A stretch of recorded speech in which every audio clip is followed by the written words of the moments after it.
ರದ್ದಾಗಿದೆ. ರಾಜ್ಯದ 60 ನಾಯಕರ ಜೊತೆ ಅಮಿತ್ ಶಾ ನಡೆಸಬೇಕಾಗಿದ್ದ ಸಭೆ, ಬಿಜೆಪಿ ನಾಯಕರ ಜೊತೆಗಿನ ಅಮಿತ್ ಶಾ ಸಭೆ ರದ್ದಾಗಿದೆ. ಕೋರ್ ಕಮಿಟಿ ಸದಸ್ಯರು, ಮೋರ್ಚಾ ಪ್ರಮುಖರು, ಪದಾಧಿಕಾರಿಗಳು, ಸಚಿವರು, ಸಂಘಟನಾ ಪ್ರಧಾನ ಕಾರ್ಯದರ್ಶಿಗಳ ಜೊತೆ ನಡಿಬೇಕಾಗಿದ್ದ ಸಭೆ ರದ್ದಾಗಿದೆ. ಮಧ್ಯಾಹ್ನ 3 ಗಂಟೆಗೆ ಆರಂಭ ಆಗಬೇಕಾಗಿದ್ದಂತಹ ಸಭೆ ರದ್ದಾಗಿದೆ. 60 ನಾಯಕರು ಈ ಸಭೆಯಲ್ಲಿ ಭಾಗಿಯಾಗ್ತಾ ಇದ್ರು. ಕೋರ್ ಕಮಿಟಿ ಸದಸ್ಯರು, ಮೋರ್ಚಾ ಪ್ರಮುಖರು, ಪದಾಧಿಕಾರಿಗಳು, ಹಿರಿಯ ಸಚಿವರು, ಸಂಘಟನಾ ಪ್ರಧಾನ ಕಾರ್ಯದರ್ಶಿಗಳು ಭಾಗಿಯಾಗ್ತಾ ಇದ್ರು ಈ ಸಭೆಯಲ್ಲಿ. ಬಹಳಷ್ಟು ಕುತೂಹಲ ಇತ್ತು ಈ ಸಭೆ ಬಗ್ಗೆ. ಚುನಾವಣಾ ತಯಾರಿಯ ಬಗ್ಗೆ ಪ್ರಮುಖವಾಗಿ ಈ ಸಭೆಯಲ್ಲಿ ಚರ್ಚೆ ಆಗತ್ತೆ ಅಂತಲೇ ಹೇಳಲಾಗ್ತಾ ಇತ್ತು. ಆ ಸಭೆ ಈಗ ರದ್ದಾಗಿದೆ.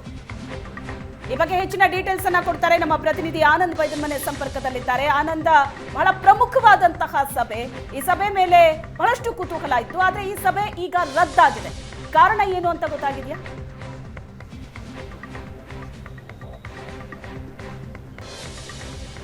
ಶ್ವೇತಾ, ಮಧ್ಯಾಹ್ನ 3 ಗಂಟೆಗೆ ಅಮಿತ್ ಶಾ ಅವರ ನೇತೃತ್ವದಲ್ಲಿ ವಿಶೇಷ ಸಭೆಯನ್ನು ಕರೆಯಲಾಗಿತ್ತು. ಪಕ್ಷದ ಪದಾಧಿಕಾರಿಗಳು, ಸಚಿವರುಗಳು, ಮೋರ್ಚಾಗಳ ಪ್ರಮುಖರು, ಸಂಘಟನಾ ಪ್ರಧಾನ ಕಾರ್ಯದರ್ಶಿಗಳು ಸೇರಿದಾಗ ಸುಮಾರು 60 ಜನರು ಈ ಸಭೆಗೆ ಭಾಗವಹಿಸಬೇಕು ಅಂತ ಹೇಳಿ ಸೂಚನೆಯನ್ನು ಕೊಡಲಾಗಿತ್ತು. ಎಲೆಕ್ಷನ್ ರೂಟ್ ಮ್ಯಾಪ್ ಸಂಬಂಧಪಟ್ಟ ಹಾಗೆ ಈ ಸಭೆಯಲ್ಲಿ ಒಂದು ಸ್ಪಷ್ಟವಾಗಿರ್ತಕ್ಕ ಚಿತ್ರಣ ಸಿಗತ್ತೆ ಅಂತಕ್ಕಂಥ ನಿರೀಕ್ಷೆಗಳು ಕೂಡ ಇತ್ತು.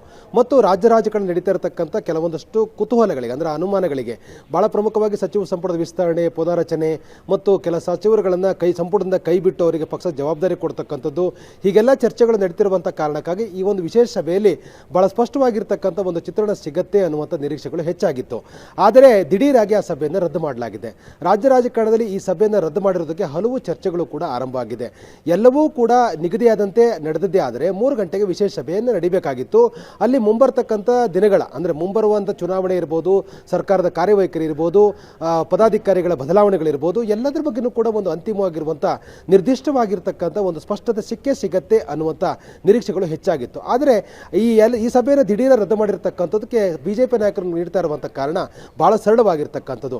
ಇವತ್ತು ಬಸವೇಶ್ವರ ಜಯಂತಿ ಇರುವಂಥ ಕಾರಣಕ್ಕಾಗಿ ಈ ಸಭೆಯಲ್ಲಿ ಭಾಗವಹಿಸಬೇಕಾಗಿರ್ತಕ್ಕಂಥ ಸಚಿವರುಗಳು, ಪದಾಧಿಕಾರಿಗಳು ಮತ್ತು ಬೇರೆ ಬೇರೆ ಪಕ್ಷದ ಪ್ರಮುಖರೆಲ್ಲರೂ ಕೂಡ ಬಸವೇಶ್ವರ ಜಯಂತಿಯ ಕಾರ್ಯಕ್ರಮದಲ್ಲಿ ಬ್ಯುಸಿಯಾಗಿರುವಂಥ ಕಾರಣಕ್ಕಾಗಿ, ಅವರು ಕ್ಷೇತ್ರದಲ್ಲಿ ಇರುವಂಥ ಕಾರಣಕ್ಕಾಗಿ ನಿರ್ದಿಷ್ಟಪಡಿಸಿರ್ತಕ್ಕಂಥ ಸಮಯಕ್ಕೆ ಬಂದು ಸಭೆಯಲ್ಲಿ ಭಾಗವಹಿಸಲಿಕ್ಕೆ ಸಾಧ್ಯ ಆಗ್ತಾ ಇಲ್ಲ.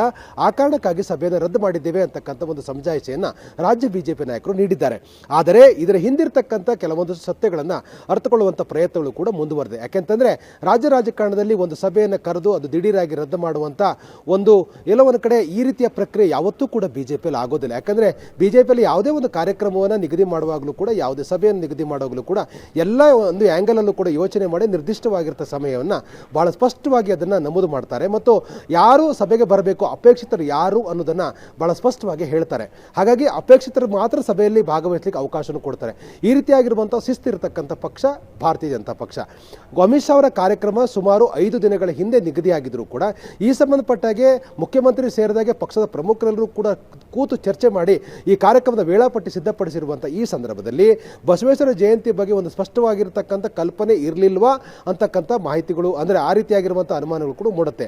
ಯಾಕೆಂತಂದರೆ ಬಸವೇಶ್ವರ ಜಯಂತಿ ಇರತಕ್ಕಂಥದ್ದು, ಅದರಲ್ಲಿ ಕೆಲ ನಾಯಕರುಗಳು ಭಾಗವಹಿಸ್ತಕ್ಕಂಥದ್ದು ಮತ್ತು ಸಹಜವಾಗಿ ಒಂದು ವೋಟ್ ಬ್ಯಾಂಕ್ ರಾಜಕಾರಣದಲ್ಲಿ ಈ ಜಯಂತಿ ಬಹಳ ಪ್ರಮುಖವಾಗುತ್ತೆ ಅಂತಕ್ಕಂಥದ್ದು ರಾಜಕಾರಣದಲ್ಲಿರ್ತಕ್ಕಂಥ ಒಂದು ಚರ್ಚೆ ವಿಚಾರ.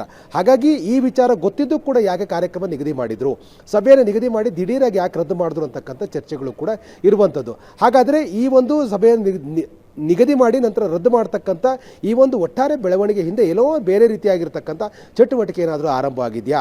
ಹಾಗಾದರೆ ಆ ಚಟುವಟಿಕೆಯ ಬಹಳ ಪ್ರಮುಖವಾಗಿರ್ತಕ್ಕಂಥ ಕೇಂದ್ರ ಬಿಂದು ಯಾರು? ಹಾಗಾದರೆ ಅವರು ಅಂತಿಮವಾಗಿ ಈ ಕೊನೆ ಕ್ಷಣದಲ್ಲಿ ಈ ರೀತಿಯಾಗಿ ನಿರ್ಧಾರವನ್ನು ತೆಗೆದುಕೊಳ್ಳಕ್ಕೆ ಅವರೇನಾದರೂ ಕೂಡ ಸೂಚನೆ ಕೊಟ್ರ? ಹೀಗೆ ಹಲವು ಚರ್ಚೆಗಳು ಕೂಡ ಈಗ ಪಕ್ಷದ ಒಳಗಡೆ ನಡೀತಾ ಇರುವಂಥದ್ದು. ಆದರೆ ಬಿಜೆಪಿ ಕೊಟ್ಟಿರ್ತಕ್ಕಂಥ ಸಮಜಾಯಿಷಿಯನ್ನು ಸದ್ಯಕ್ಕೆ ಒಪ್ಪಲಿಕ್ಕೆ ಆಗೋದಿಲ್ಲ. ಯಾಕಂದರೆ ರಾಜಕಾರಣ ಒಂದು ರೀತಿ ನಿರಂತರವಾಗಿ ನಡೀತಕ್ಕಂಥ ಒಂದು ನಿರಂತರವಾಗಿರ್ತಕ್ಕಂಥ ಪ್ರಕ್ರಿಯೆ. ಹಾಗಾಗಿ ಈ ಒಂದು ಪ್ರಕ್ರಿಯೆ ಹಂತದಲ್ಲಿ ಏನಾದರೂ ಕೂಡ ಈ ಸಭೆ ನಡೆಯಲೇಬಾರದು ಅಂತಕ್ಕಂಥ ಒಂದು ಸನ್ನಿವೇಶ ಕ್ರಿಯೇಟ್ ಆದಂಥ ಕಾರಣಕ್ಕಾಗಿ ಸಭೆಯನ್ನು ರದ್ದು ಮಾಡಿದ್ರ ಅಂತಕ್ಕಂಥ ಚರ್ಚೆಗಳು ಕೂಡ ಇದ್ದಾವೆ. ಹಾಗಾಗಿ ಎಲ್ಲವನ್ನೂ ಕೂಡ ಬಿಜೆಪಿಯ ವರಿಷ್ಠ ನಾಯಕರು ಇದರ ಬಗ್ಗೆ ಬಹಳ ಸ್ಪಷ್ಟನೆ ಕೊಡಬೇಕಾಗತ್ತೆ. ಯಾಕಂದರೆ ಮುಂಬರ್ತಕ್ಕಂಥ ಚುನಾವಣೆ, ಸರ್ಕಾರದ ಕಾರ್ಯವೈಖರಿ, ಪಕ್ಷ ಸಂಘಟನೆ ಎಲ್ಲದರ ಬಗ್ಗೆ ಒಂದು ಕ್ಲಾರಿಟಿ ಕೊಡಬೇಕಾಗಿರ್ತಕ್ಕಂಥ ಸಭೆಯಾಗಿತ್ತು. ಆದರೆ ಆ ಸಭೆಯನ್ನೇ ಈಗ ದಿಢೀರ್ ರದ್ದು ಮಾಡಿರ್ತಕ್ಕಂಥದ್ದು ಹಲವು ಅನುಮಾನ ಅಂತೂ ಹುಟ್ಟು ಹಾಕಿದೆ. ಶ್ವೇತಾ, ಓಕೆ ಆನಂದ್, ಈಗ ಬಹಳ ಪ್ರಮುಖವಾದಂತಹ ಸಭೆ ಆಗಿತ್ತು, 3 ಗಂಟೆಗೆ ನಡೆಯುವಂತಹ ಸಭೆ. ಆದ್ರೆ ಈಗ ಆ ಸಭೆ ರದ್ದಾಗಿದೆಯಾ ಅಥವಾ ಮುಂದೂಡಲ್ಪಟ್ಟಿದೆಯಾ? ಯಾಕಂದ್ರೆ ಬಹಳ ಪ್ರಮುಖವಾದಂತಹ ಸಭೆ, ಮುಂಬರುವಂತಹ ಎಲೆಕ್ಷನ್ಗಾಗಿರ್ಬೋದು, ಪಕ್ಷ ಸಂಘಟನೆ ವಿಚಾರದಲ್ಲಾಗಿರ್ಬೋದು, ಬಹಳಷ್ಟು ಪ್ರಾಮುಖ್ಯತೆಯನ್ನ ಪಡ್ಕೊಂಡಿರುವಂತಹ ಸಭೆ. ಹಾಗಾಗಿ ರದ್ದಾಗೋದಕ್ಕಿಂತ ಅದು ಮುಂದೂಡಲ್ಪಟ್ಟಿರ್ಬೋದು. ಸಮಯ ಏನಾದರೂ ಬೇರೆ ಚೇಂಜ್ ಮಾಡ್ಬೋದಾ?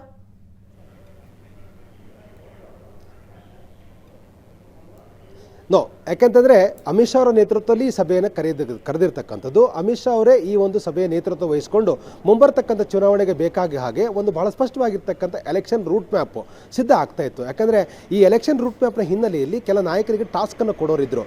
ಯಾಕಂದರೆ ಮುಂಬರುವ ಚುನಾವಣೆಯಲ್ಲಿ ಏನನ್ನ ಮಾಡಬೇಕು, ಯಾರು ಇದು ಜವಾಬ್ದಾರಿ. ನಾನು ಮತ್ತೆ ಸಂಪರ್ಕ ಮಾಡ್ತೀನಿ. ಬಿಜೆಪಿ ನಾಯಕರ ಜೊತೆ ಅಮಿತ್ ಶಾ ಸಭೆ ಶಿಫ್ಟ್. ಖಾಸಗಿ ಹೋಟೆಲ್ನಲ್ಲಿ ನಡಿಬೇಕಾಗಿದ್ದಂತಹ ಸಭೆ ಸಿಎಂ ನಿವಾಸಕ್ಕೆ ಶಿಫ್ಟ್ ಆಗಿದೆ. ಸಿಎಂ ನಿವಾಸದಲ್ಲೇ ನಾಯಕರು ಪದಾಧಿಕಾರಿಗಳ ಜೊತೆ ಅಮಿತ್ ಶಾ ಸಭೆ. ಇದೀಗ ಬರ್ತಾ ಇರುವಂತಹ ಸುದ್ದಿ, ಖಾಸಗಿ ಹೋಟೆಲ್ನಲ್ಲಿ ಮಧ್ಯಾಹ್ನ 3 ಗಂಟೆಗೆ ನಡಿಬೇಕಾಗಿದ್ದಂತಹ ಪ್ರಮುಖವಾದ ಸಭೆ ಸಿಎಂ ನಿವಾಸಕ್ಕೆ ಶಿಫ್ಟ್ ಆಗಿದೆ. ಸಿಎಂ ನಿವಾಸದಲ್ಲೇ ನಾಯಕರು ಪದಾಧಿಕಾರಿಗಳ ಜೊತೆ ಅಮಿತ್ ಶಾ ಸಭೆ ನಡೆಸಲಿದ್ದಾರೆ.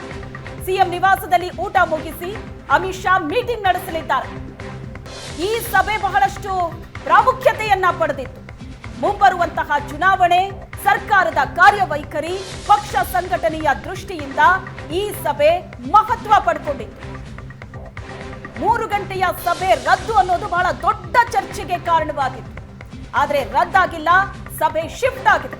ಖಾಸಗಿ ಹೋಟೆಲ್ನಲ್ಲಿ ನಡಿಬೇಕಾಗಿದ್ದ ಸಭೆ ಸಿಎಂ ನಿವಾಸಕ್ಕೆ ಶಿಫ್ಟ್ ಆಗಿದೆ. ಸಿಎಂ ನಿವಾಸದಲ್ಲೇ ಅಮಿತ್ ಶಾ ನಾಯಕರು ಪದಾಧಿಕಾರಿಗಳ ಜೊತೆ ಸಭೆ ನಡೆಸಲಿದ್ದಾರೆ. ಮಧ್ಯಾಹ್ನ 2 ಗಂಟೆಗೆ ಊಟದ ಬಳಿಕ ಪದಾಧಿಕಾರಿಗಳ ಜೊತೆ ಅಮಿತ್ ಶಾ ಸಭೆ ಇರುತ್ತೆ. ಬಸವ ಜಯಂತಿ ಹಿನ್ನೆಲೆ ತಮ್ಮ ಕ್ಷೇತ್ರದಲ್ಲೇ ಇರೋ ಹಲವು ನಾಯಕರು, ಹಾಗಾಗಿ ಸಿಎಂ ನಿವಾಸದಲ್ಲೇ ನಾಯಕರು ಪದಾಧಿಕಾರಿಗಳ ಜೊತೆ ಅಮಿತ್ ಶಾ ಸಭೆ ನಡೆಸಲಿದ್ದಾರೆ. ಈ ಬಗ್ಗೆ ಹೆಚ್ಚಿನ ಡೀಟೇಲ್ಸ್ ಕೊಡ್ತಾರೆ ನಮ್ಮ ಪ್ರತಿನಿಧಿ ಆನಂದ್ ಬೈದನ್ ಮನೆ ಸಂಪರ್ಕದಲ್ಲಿದ್ದಾರೆ. ಆನಂದ, ಬಹಳ ಪ್ರಾಮುಖ್ಯತೆಯನ್ನ ಪಡ್ಕೊಂಡಿದ್ದಂತಹ ಸಭೆ ರದ್ದಾಗಿಲ್ಲ, ಆದ್ರೆ ಸಿಎಂ ನಿವಾಸಕ್ಕೆ ಇದು ಶಿಫ್ಟ್ ಆಗಿದೆ ಅನ್ನುವಂತಹ ಸುದ್ದಿ ಈಗ ಸಿಗ್ತಾ ಇದೆ.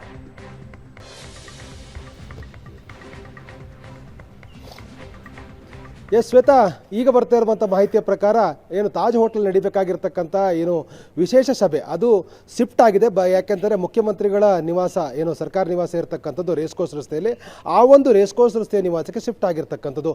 ಇರ್ತಕ್ಕಂಥ ಪದಾಧಿಕಾರಿಗಳು ಮತ್ತು ಪ್ರಮುಖರ ನೇತೃತ್ವದಲ್ಲೇ ಒಂದು ಇವತ್ತು ಸಭೆಯನ್ನು ನಡೆಸೋಣ ಅಂತಕ್ಕಂಥ ಮಾತನ್ನು ಅಮಿತ್ ಶಾ ಅವರು ಹೇಳಿರುವಂಥ ಕಾರಣಕ್ಕಾಗಿ ಆ ಸಭೆಯನ್ನು, ವಿಶೇಷ ಸಭೆಯನ್ನು ತಾಜ್ ಹೋಟೆಲ್ ಬದಲಾಗಿ ಮುಖ್ಯಮಂತ್ರಿಗಳ ನಿವಾಸದಲ್ಲಿ ನಡೆಸಲಿಕ್ಕೆ ನಿರ್ಧಾರವನ್ನು ಮಾಡಲಾಗಿದೆ. ಈ ಮೊದಲು ಮಧ್ಯಾಹ್ನ 2 ಗಂಟೆಗೆ ಸರಿಯಾಗಿ, ಅಂದರೆ 2 ಗಂಟೆಗೆ ಮುಖ್ಯಮಂತ್ರಿಗಳ ನಿವಾಸದಲ್ಲಿ ಭೋಜನ ಕೂಟ ಮುಕ್ತಾಯ ಆದ ನಂತರದಲ್ಲಿ 3 ಗಂಟೆಗೆ ವಿಶೇಷ ಸಭೆಯನ್ನು ತಾಜ್ ಹೋಟೆಲ್ ನಡೆಸಬೇಕು ಅಂತಕ್ಕಂಥ ನಿರ್ಧಾರವನ್ನು ತೆಗೆದುಕೊಳ್ಳಲಾಗಿತ್ತು. ಆದರೆ ಈಗ ಪದಾಧಿಕಾರಿಗಳು ಮತ್ತು ಪ್ರಮುಖ ಸಚಿವರುಗಳು ಇರ್ಬೋದು ಮತ್ತು ಮೋರ್ಚಾಗಳ ಪದಾಧಿಕಾರಿ ಎಲ್ಲರೂ ಕೂಡ ಬೇರೆ ಬೇರೆ ಕಾರ್ಯಕ್ರಮದ ನಿಮಿತ್ತ ಹೊರಗಡೆ ಇರುವಂಥ ಕಾರಣಕ್ಕಾಗಿ, ಬಸವೇಶ್ವರ ಜಯಂತಿ ಕಾರ್ಯಕ್ರಮದಲ್ಲಿ ಕಡ್ಡಾಯ ಹಾಜರಾತಿ ಆಗಿರುವಂಥ ಕಾರಣಕ್ಕಾಗಿ, ಸಭೆಗೆ ಹಾಜರಾಗತಕ್ಕಂಥವರ ಸಂಖ್ಯೆ ತೀರ ಕಡಿಮೆ ಇರುವಂಥ ಕಾರಣಕ್ಕಾಗಿ ಮುಖ್ಯಮಂತ್ರಿಗಳ ನಿವಾಸದಲ್ಲಿ ಈ ಬಗ್ಗೆ ಸಭೆಯನ್ನು ಮಾಡೋಣ ಅಂತಕ್ಕ ನಿರ್ಧಾರಕ್ಕೆ ಬಿಜೆಪಿ ನಾಯಕರು ಬಂದಿದ್ದಾರೆ. ಈ ಮೊದಲು ಈ ಸಭೆಯನ್ನು ಹೋಟ್ಲಲ್ಲಿ ದಿಢೀರಾಗಿ ರದ್ದು ಮಾಡತಕ್ಕ ನಿರ್ಧಾರವನ್ನು ಬಿಜೆಪಿ ನಾಯಕರು ತೆಗೆದುಕೊಂಡಿದ್ರು. ಆದರೆ ಈಗ ಆ ಒಂದು ಏನು ಬೆಂಗಳೂರಲ್ಲಿ ಇರತಕ್ಕಂಥ ಪದಾಧಿಕಾರಿಗಳ ಸಮ್ಮುಖದಲ್ಲೇ ಒಂದು ಸಭೆಯನ್ನು ಮಾಡೋಣ ಅಂತಕ್ಕ ನಿರ್ಧಾರಕ್ಕೆ ಬಿಜೆಪಿ ನಾಯಕರು ಬಂದಿದ್ದಾರೆ. ಮಧ್ಯಾಹ್ನ ಮುಖ್ಯಮಂತ್ರಿ ಬಸವರಾಜ ಬೊಮ್ಮಾಯಿ ಅವರು ಕರೆದಿರ್ತಕ್ಕಂಥ ಭೋಜನ ಕೂಟದಲ್ಲಿ ಎಲ್ಲ ಪದಾಧಿಕಾರಿಗಳು, ಶಾಸಕರುಗಳು, ಸಂಸದರು, ರಾಜ್ಯಸಭಾ ಸದಸ್ಯರುಗಳು, ವಿಧಾನ ಪರಿಷತ್ ಸದಸ್ಯರುಗಳು ಮತ್ತು ಪಕ್ಷದ ಪ್ರಮುಖ ಪದಾಧಿಕಾರಿಗಳೆಲ್ಲರೂ ಕೂಡ ಭಾಗವಹಿಸ್ತಾರೆ. ಭೋಜನ ಕೂಟ ಮುಕ್ತಾಯ ಆದ ಬಳಿಕ ಮುಖ್ಯಮಂತ್ರಿಗಳ ಒಂದು ನಿವಾಸದ ಆವರಣದಲ್ಲೇ ಒಂದು ಪದಾಧಿಕಾರಿಗಳನ್ನು ಉದ್ದೇಶಿಸಿ ಅಮಿತ್ ಶಾ ಅವರು ಭಾಷಣವನ್ನು ಮಾಡ್ತಾರೆ. ಮುಂಬರ್ತಕ್ಕಂಥ ಸಾರ್ವತ್ರಿಕ ಚುನಾವಣೆಗೆ ಸಂಬಂಧಪಟ್ಟಾಗೆ ತಯಾರಿಗಳು ಹೇಗಿರಬೇಕು ಅನ್ನೋದ್ರ ಬಗ್ಗೆ ಒಂದು ಸ್ಪಷ್ಟವಾಗಿರ್ತಕ್ಕಂಥ ದಿಕ್ಸೂಚಿ ಭಾಷಣ ಇದಾಗಿರುತ್ತೆ ಅಂತಕ್ಕಂಥ ಮಾತುಗಳು ಕೂಡ ಕೇಳಿ ಬರ್ತಾ ಇದೆ. ಹಾಗಾಗಿ ಈ ಒಂದು ಭಾಷಣ ಸಹಜವಾಗಿ ಪದಾಧಿಕಾರಿಗಳಲ್ಲಿ ಅತ್ಯಂತ ನಿರೀಕ್ಷೆಯನ್ನು ಹುಟ್ಟುಹಾಕಿದೆ.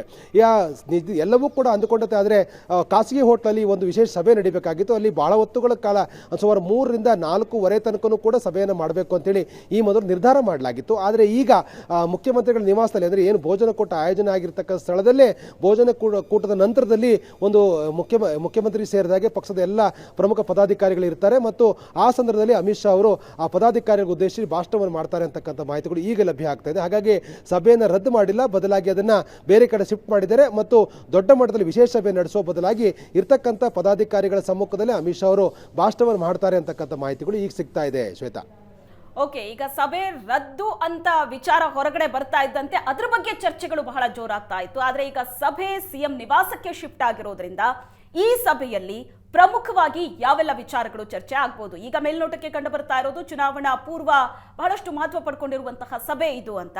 ಪ್ರಮುಖವಾಗಿ ಯಾವೆಲ್ಲ ವಿಚಾರಗಳ ಬಗ್ಗೆ ಚರ್ಚೆ ಆಗ್ಬೋದು ಹಾಗಾದ್ರೆ?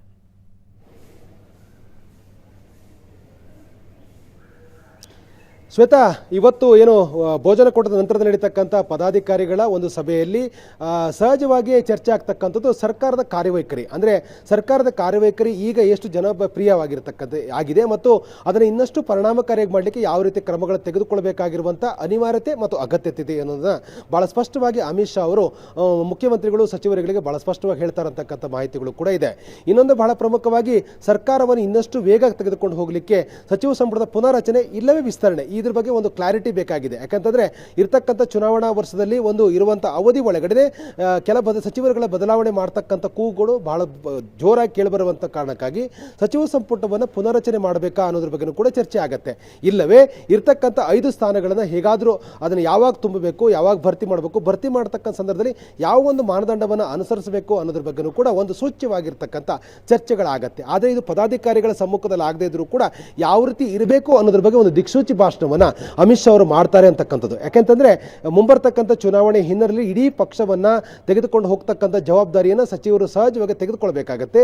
ಹಾಗಾಗಿ ಯಾವ ಸಚಿವರುಗಳು ಹೇಗೆ ಪಕ್ಷವನ್ನು ಮುನ್ನಡೆಸಿಕೊಂಡು ಹೋಗಬಹುದು ಅಂತಕ್ಕಂಥದ್ದು ಬಹಳ ಪ್ರಮುಖವಾಗಿರುವಂಥ ಕಾರಣಕ್ಕಾಗಿ ಸಚಿವ ಸಂಪುಟದ ವಿಸ್ತರಣೆ ಅಂತ ಸಂದರ್ಭದಲ್ಲಿ ಯಾರಿಗೆ ಅವಕಾಶವನ್ನು ಕೊಡಬೇಕು ಅನ್ನೋದ್ರ ಬಗ್ಗೆ ಒಂದು ನಿರ್ದಿಷ್ಟವಾಗಿರ್ತಕ್ಕಂಥ ಒಂದು ದಿಕ್ಸೂಚಿಯಾಗಿರ್ತಕ್ಕಂಥ ಭಾಷಣವನ್ನು ಅಮಿತ್ ಶಾ ಅವರು ಮಾಡಿದ್ದಾರೆ. ಇನ್ನೊಂದು ಬಹಳ ಪ್ರಮುಖವಾಗಿ ಸಂಘಟನೆ, ಅಂದ್ರೆ ಪಕ್ಷದ ಸಂಘಟನೆ ಬಗ್ಗೆನೂ ಕೂಡ ಒಂದು ನಿರ್ದಿಷ್ಟವಾಗಿರ್ತಕ್ಕಂಥ ಒಂದು ಅಭಿಪ್ರಾಯವನ್ನು ಕೂಡ ಅಮಿತ್ ಶಾ ಅವರು ವ್ಯಕ್ತಪಡಿಸೋರಿದ್ದಾರೆ. ಯಾಕಂದ್ರೆ ಹಳೆ ಮೈಸೂರು ಭಾಗದಲ್ಲಿ ಇರತಕ್ಕಂಥ ವಿಧಾನಸಭಾ ಕ್ಷೇತ್ರಗಳಲ್ಲಿ ಭಾರತೀಯ ಜನತಾ ಪಕ್ಷದ ಸಂಘಟನೆ ಅತ್ಯಂತ ತೀರಾ ಕಡಿಮೆ ಇರತಕ್ಕಂಥದ್ದು. ಹಾಗಾಗಿ ಈ ಒಂದು ಸಂಘಟನೆಯನ್ನು ಇನ್ನಷ್ಟು ಬಲಪಡಿಸುವಂಥ ನಿಟ್ಟಿನಲ್ಲಿ ಅತ್ಯಂತ ಪರಿಣಾಮಕಾರಿಯಾಗಿರ್ತಕ್ಕಂಥ ಕಾರ್ಯಕ್ರಮಗಳನ್ನು ಮಾಡಬೇಕಾಗಿದೆ.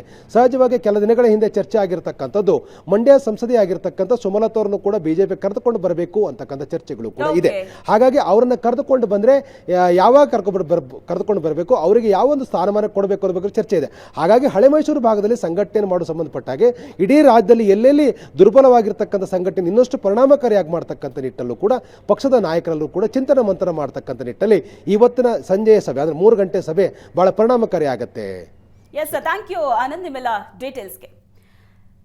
ಇವತ್ತು ಮಧ್ಯಾಹ್ನ 3 ಗಂಟೆಗೆ ನಡಿಬೇಕಾಗಿದ್ದಂತಹ ಸಭೆ, ಖಾಸಗಿ ಹೋಟೆಲ್ನಲ್ಲಿ ನಡಿಬೇಕಾಗಿದ್ದ ಸಭೆ ಈಗ ಸಿಎಂ ನಿವಾಸಕ್ಕೆ ಶಿಫ್ಟ್ ಆಗಿದೆ. ಬಹಳ ಮಹತ್ವದ ಸಭೆ ಇದು. ಇದರ ಬಗ್ಗೆ ಹೆಚ್ಚಿನ ಡೀಟೇಲ್ಸ್ ಅನ್ನ ಕೊಡ್ತಾರೆ ನಮ್ಮ ಹಿರಿಯ ಪ್ರತಿನಿಧಿ ಪ್ರಶಾಂತ್ ನಾಥ್ ಸಂಪರ್ಕದಲ್ಲಿದ್ದಾರೆ. ಪ್ರಶಾಂತ್, ಅಮಿತ್ ಶಾ ರಾಜ್ಯ ಭೇಟಿಯೇ ಬಹಳಷ್ಟು ಮಹತ್ವ ಪಡ್ಕೊಂಡಿದೆ. ಯಾಕಂದ್ರೆ ಚುನಾವಣೆಗೆ 1 ವರ್ಷ ಇರುವಾಗ ಈ ಭೇಟಿ ಮಹತ್ವದ್ದು. ಅದರ ಜೊತೆಗೆ ಮಧ್ಯಾಹ್ನ ನಡೆಯುವಂತಹ ಸಭೆ ಕೂಡ ಬಹಳಷ್ಟು ಪ್ರಾಮುಖ್ಯತೆಯನ್ನ ಪಡ್ಕೋತಾ ಇದೆ.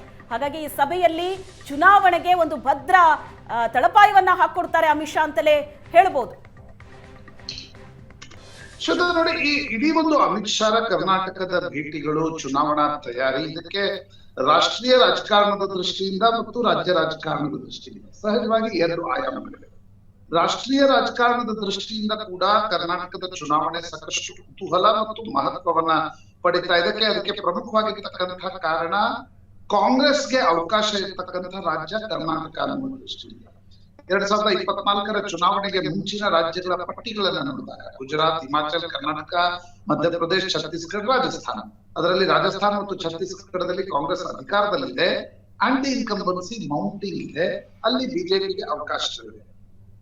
ಎಲ್ಲಿ ಬಿಜೆಪಿಯ ರಾಜ್ಯ ಇರ್ತಕ್ಕಂಥದ್ದು ಹಿಮಾಚಲ ಪ್ರದೇಶ, ಗುಜರಾತ್ ಮತ್ತು ಕರ್ನಾಟಕ. ಅದರಲ್ಲಿ ಕರ್ನಾಟಕದಲ್ಲಿ ಕಾಂಗ್ರೆಸ್ನ ಸಂಘಟನೆ ಮಜಬೂತ್ ಆಗಿದೆ ಅನ್ನುವ ಕಾರಣಕ್ಕೋಸ್ಕರ ಕರ್ನಾಟಕದಲ್ಲಿ ಕಾಂಗ್ರೆಸ್ಗೆ ಅವಕಾಶ ಇದೆ ಅನ್ನತಕ್ಕಂಥ ಒಂದು ಸಂದರ್ಭದಲ್ಲಿ ಅಮಿತ್ ಶಾ ಏನಕ್ಕೇನ ಕರ್ನಾಟಕದಲ್ಲಿ ಬಿಜೆಪಿ ಸರ್ಕಾರವನ್ನು ವಾಪಸ್ ತರಬೇಕು, ಕಾಂಗ್ರೆಸ್ ಅನ್ನ ಅಧಿಕಾರದಿಂದ ದೂರಿಡಬೇಕು ಅನ್ನುವ ಕಾರಣಕ್ಕೋಸ್ಕರ ಕರ್ನಾಟಕದ ಚುನಾವಣೆಯನ್ನ ಪರ್ಸನಲಿ ಮಾನಿಟರ್ ಮಾಡ್ತಾ ಇದ್ದಾರೆ.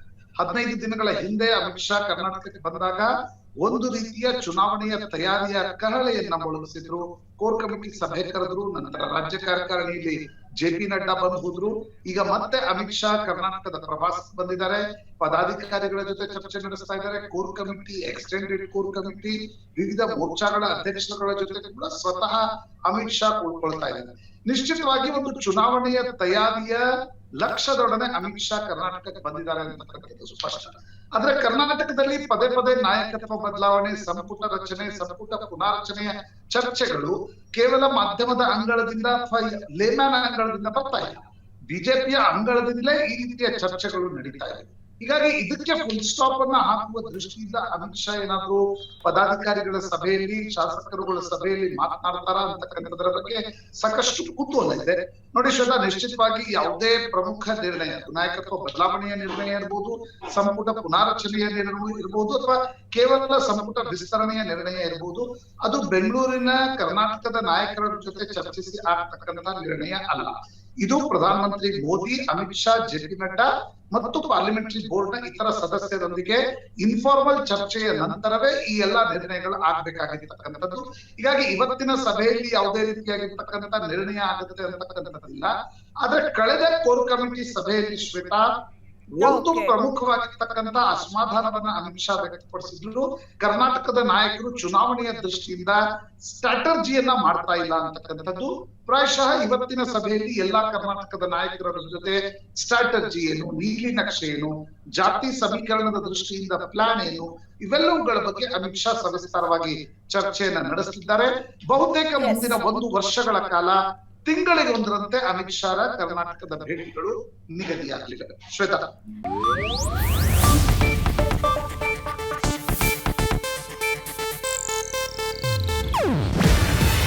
ಇದು ಏಷ್ಯಾನೆಟ್ ನ್ಯೂಸ್ ನೆಟ್ವರ್ಕ್ ಪ್ರಸ್ತುತಿ. ನೀವು ನೋಡ್ತಿದ್ದೀರಾ ಏಷ್ಯಾನೆಟ್ ಸುವರ್ಣ ನ್ಯೂಸ್.